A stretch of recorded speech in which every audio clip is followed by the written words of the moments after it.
Bonjour Florence, Bonjour Laetitia. bienvenue pour cette première édition vidéo du Membre à la Une des Women at Nantes. Je suis particulièrement contente de t'interviewer parce que tu fais partie des pionnières des Women at Nantes, donc voilà, c'est particulièrement chouette. Donc tu vas nous présenter un petit peu plus ton parcours et ton projet actuel. Est-ce que tu peux déjà nous dire d'où tu viens? Est-ce que tu es nantaise d'origine ou d'adoption? Je suis nantaise d'adoption. En fait, je suis plutôt issue de la banlieue parisienne. Je suis arrivée ici maintenant il y a 8 ans de ça. Je suis arrivée dans le printemps 2011 et je suis très contente d'être ici. Je me considère vraiment en tant que nantaise maintenant. Bon, super. Et alors, en tant que nantaise récente, tu fais quand même partie des toutes premières membres des Women at Nantes. Est-ce que Ouais. tu peux nous décrire dans les grandes lignes de ton parcours on va dire, de digital entrepreneuse? Je ne sais pas si on peut t'appeler comme ça. Si, alors en fait, donc je suis graphiste de formation. Donc j'ai commencé ma carrière à Paris où j'ai enchaîné entre du freelancing ou des agences.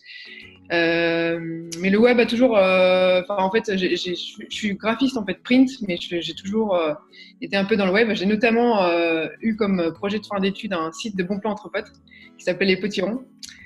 C'était en 2004, donc c'était avant Facebook. Et c'était vraiment un truc un peu dans le même style.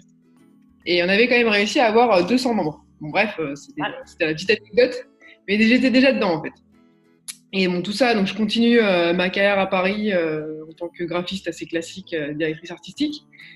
J'arrive ici en 2011 et là, en fait, je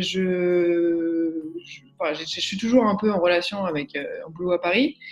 Et c'est vraiment en 2013 où je décide de lancer un site de décoration pour enfants qui s'appelait Bébé Toile, où on pouvait créer des petites toiles. On en voit un exemple juste là. J'ai pas fait exprès, mais voilà, il est là.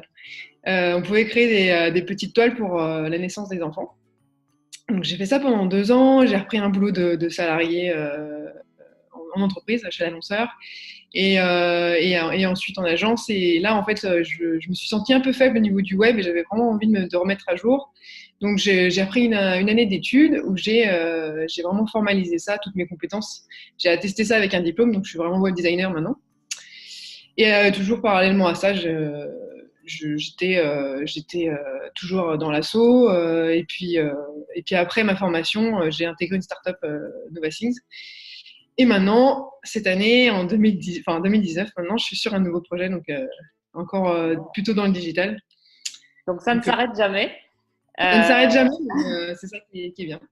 et alors, ton nouveau projet, justement,